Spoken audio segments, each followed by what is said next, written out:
Bruce Lund here, WeBeToys. Each one of these is kind of like a prototype, the podcast. They're not perfect. We don't have any notes. We just turn the camera on and we shoot.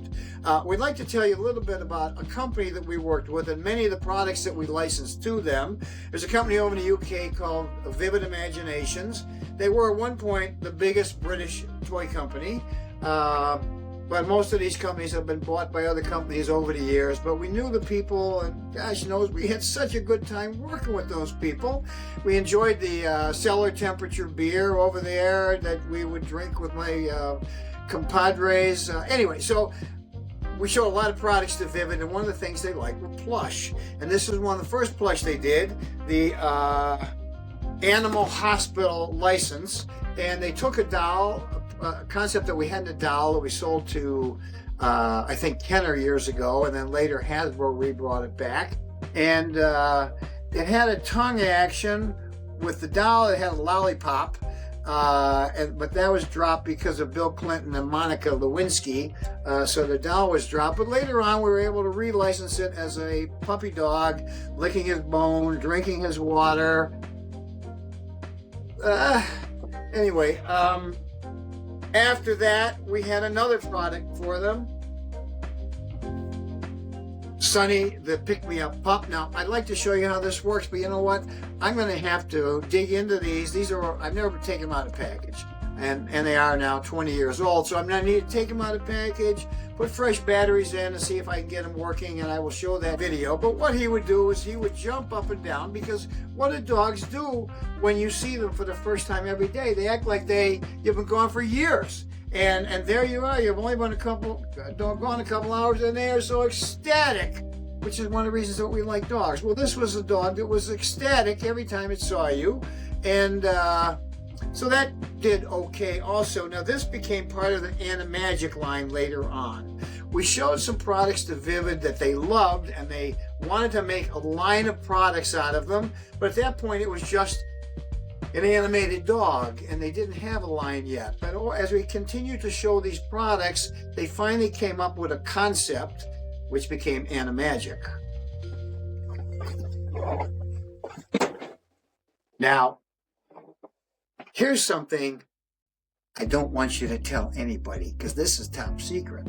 In fact, we have to edit this out, Paul. But, you know, they gave us the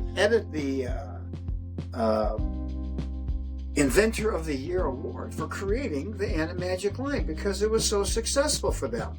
And but then, and generally speaking, when you create a line, you get a royalty on every product in the line. But they started making products with AniMagic, and they weren't paying us any royalty. And we tried to explain to them, or tried to understand, why are we not being paid a royalty? Well, you know, the reason we're not being paid a royalty is because they didn't want to pay us a royalty. And what are we going to do about that anyway, huh? Well, we worked with Vivid for years. We showed them a few plush concepts, which I showed you a dog that they liked. And then they were doing a line of ponies. And so we showed them a pony concept. This is a fashion head pony concept. That's what people in the toy business call it. It's a fashion head. Nobody ever made a fashion head doll or horse before. And they got excited by that. And they made this. And here you can fix the hair and do the makeup and such. Never been out of the box. I'm not going to take it out right now. But they did pretty well with this.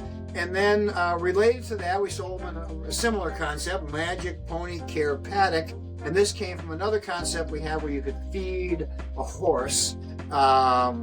Because feeding animals is a big deal. And so this little tiny pony you could feed. And now, Mattel came out with a similar concept where they also fed it, and you think, oh, they must have stole our idea. But let me tell you something about ideas. Ideas come from people like us, and we are always looking everywhere for ideas. And a lot of us, if you see something and you come up with an idea based on it, there's a very good chance somebody else has also seen the same thing. And their process is much the same, and they may very well come up with the same idea. So, and many times it may seem like somebody stole your idea, but in fact, it's just people inventing the same product again and again. So, I think that's what happened with the Mattel product, and but it also ate ate and pooped, which we did very well with Doggy Doo many years later.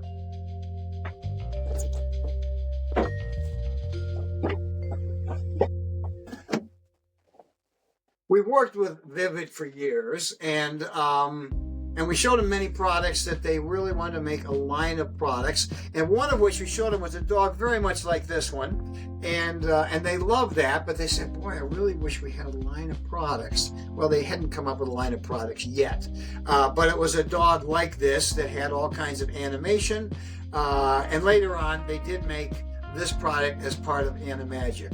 But before that, probably the most significant was a pony that we made.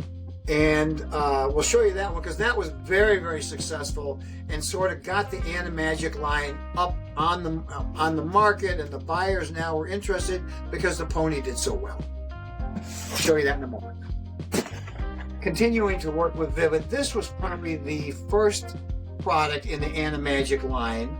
And it was a pony, and it did very, very well. And probably because it did so well, we were named Inventor of the Year for creating the AniMagic line with Vivid. And this was probably the most successful. You've seen the puppy dog, that did pretty good. Many products in Vivid did well. They never did quite as well as the products from Hasbro because smaller company. And one may say that Hasbro did a better job of the products than Vivid did, but Vivid still had a great deal of success. Another success in Vivid was Peanuts. Kids love dogs and cats. There was also a cat done as well, just like this. They're sweet and they make noises and they're animated and they just do all kinds of stuff that kids love. And so another part of the successful AniMagic line. But the line continued. Another successful product with AniMagic then was the Bumble or Bramble. This is a animated pet rabbit. And we also had an animated pet hamster. Now, we had this idea of making an animated pet hamster and then making all of the characters, the hamster house and the rabbit house and the toys, etc., etc. But at the same time, my good friend, Russell Hornsby, came up with his line of animated hamsters, which ultimately became Toy of the Year, and they sold billions and billions of dollars. And their toy was probably better than our toy. Theirs was just on wheels, where we tried to get ours to walk. It takes a lot of time and effort to get it to walk, whereas theirs ran. Anyway, theirs was a phenomenal success. Ours was okay. But they're cute little critters nonetheless. So this was one of the last bits of AniMagic in our long series of studies with Vivid Imaginations. And I just want to say thank you to Paul and all the people at Vivid Imaginations. We love working with you guys. We continue to work with Vivid on all kinds of products, a lot of which were plush concepts. And as we developed a plush item, and you've seen a few of these that were items, we realized we do better off if we can create a line of products where there'd be many, many products as part of the line rather than just a single item. Now, a single item, if you have a TMX Elmo, for example, phenomenally successful. But a lot of single items don't make much money. And whereas a line is going to go for years and you'll have many products. So one of which we created was Flufflings. Flufflings has my daughter's laughter in it, I believe. It's sort of an animated ball. You can roll it, you can toss it. And it says, I'm having fun, I'm dizzy, I love attention.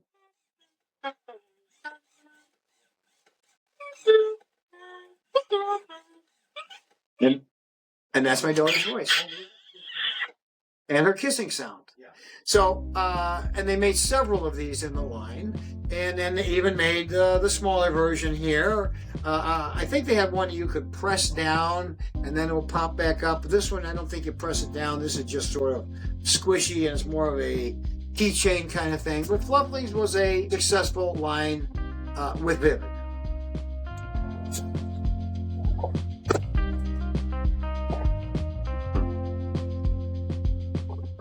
Fungus Among Us. I love that name, by the way. Fungus Among Us was a line we created with our good friends at Vivid Imaginations, and they wanted a line, and so Fungus Among Us we created. Now these are small characters, called them droids, because they kind of grew on their own, animated.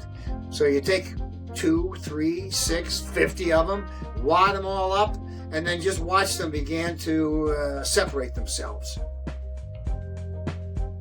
And so Vivid created a line of characters here that many different characters that you can collect, and then they have small collections, 2 or 3 in one, single in a bag, half a dozen. This is with a larger character, and then they even had larger accessories like the this would be a larger set with a bunch of characters in it, of the Fungus Among Us characters, and then they would even do things like this, which would allow you to catch the Fungus Among Us. I think this would sort of allow you to grab them and wheel them up in there. So Fungus Among Us, collectible, fun to play with characters that little boys loved. Fungus Among Us. Squash them together and watch them expand. Fungus Among Us, almost alive. WeBeToys.